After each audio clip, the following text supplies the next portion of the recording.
ابن ماجہ جلد نمبر 2 حدیث نمبر 1847 کا حدیث پاک ہے. عن ابن عباس قال قال قال رسول اللہ صلی اللہ تعالی علیہ وسلم لم نرى للمتحابين مثل نکاح. It was narrated Ibn Abbas that the Messenger of Allah sallallahu alaihi wasallam said, there is nothing like marriage for two who love. In other Hasan Mutarmazat حضرت ابن عباس سے مروی ہے, وہ فرماتے ہیں وہ میرے یاروں, وہ میرے چاہنے والوں, وہ مجھ سے محبت کرنے والوں, وہ مجھ پہ جا پیدا کرنے والوں, کیا میں تجھے وہ باتیں نہ بتا دوں جو آقا نے مجھے بتایا ہے.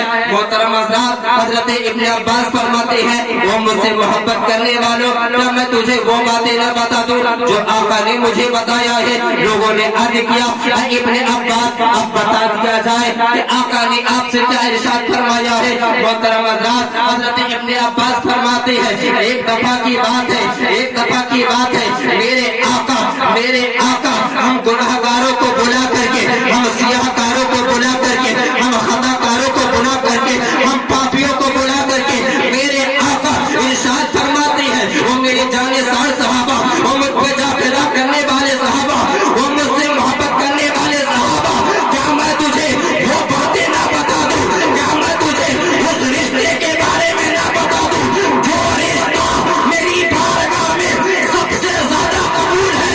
محترم حضرات, حضرت ابن عباس فرماتے ہیں جب آقا نے بدلے اتنا کہا, ہم غلاموں نے طلب کر کے کہا یا رسول اللہ اب بتا دیا جائے کہ کون ایسا رشتہ ہے جو آپ کی بارگاہ میں سب سے زیادہ پسندیدہ ہے.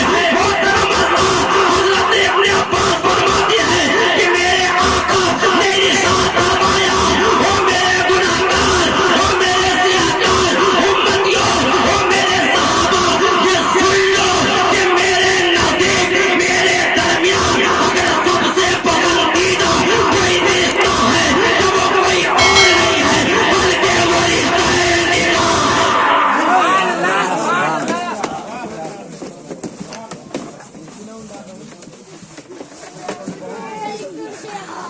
آرام سے آرام سے.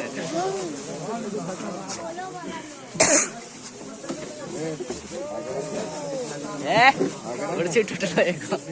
محبت کے ساتھ بیٹھ جائے,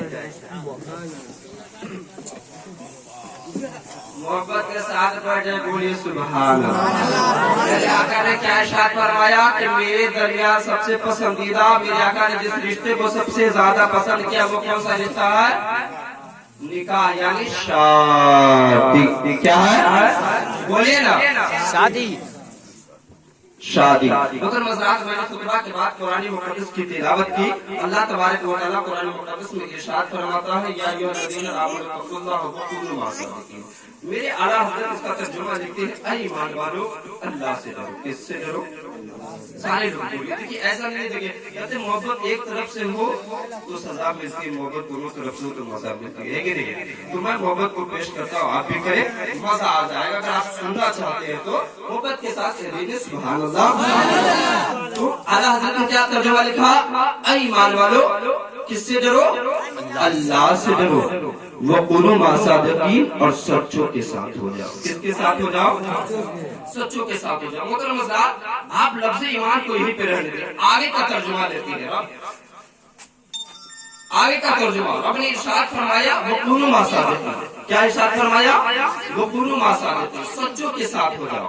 کس کے ساتھ ہو جاؤ؟ بولیے نا, سچوں کے ساتھ ہو جاؤ. محترم حضرات, میں آپ سے پوچھوں اے لوگوں بتانا کہ اس پوری سنسار میں, اس پوری سرشٹی میں, اس پوری کائنات میں سچا کون ہے, اچھا کون ہے؟ محترم حضرات, دنیا کا کوئی بھی انسان ہوگا جو اپنے آپ کو اچھا نہ کہتا ہوگا. ایسا کوئی انسان ہے؟ ہر ایک انسان کتنے بھی خراب کیوں نہ ہو پھر بھی وہ اپنے آپ کو اچھا کہے گا, اپنے آپ کو سچا کہے گا. محترم حضرات, میں سچائی کی جاننے کی کوشش کی. رب نے ارشاد فرمایا وَقُولُوا مَعَ الصَّادِقِينَ, سچوں کے ساتھ ہو جاؤ, اچھوں کے ساتھ ہو جاؤ, عمدہ کے ساتھ ہو جاؤ. محترم حضرات, میں سچائی کی جاننے کی کوشش کی. اس پوری سرشٹی میں, اس پوری کائنات میں بے شمار مذہب کے ماننے والے ہیں. میں تمام مذہبوں کے ماننے والوں کے قریب گیا اور کہا اے لوگوں ذرا بتانا, رب ارشاد فرماتا ہے وَقُولُوا مَعَ الصَّادِقِينَ, سچوں کے ساتھ ہو جاؤ,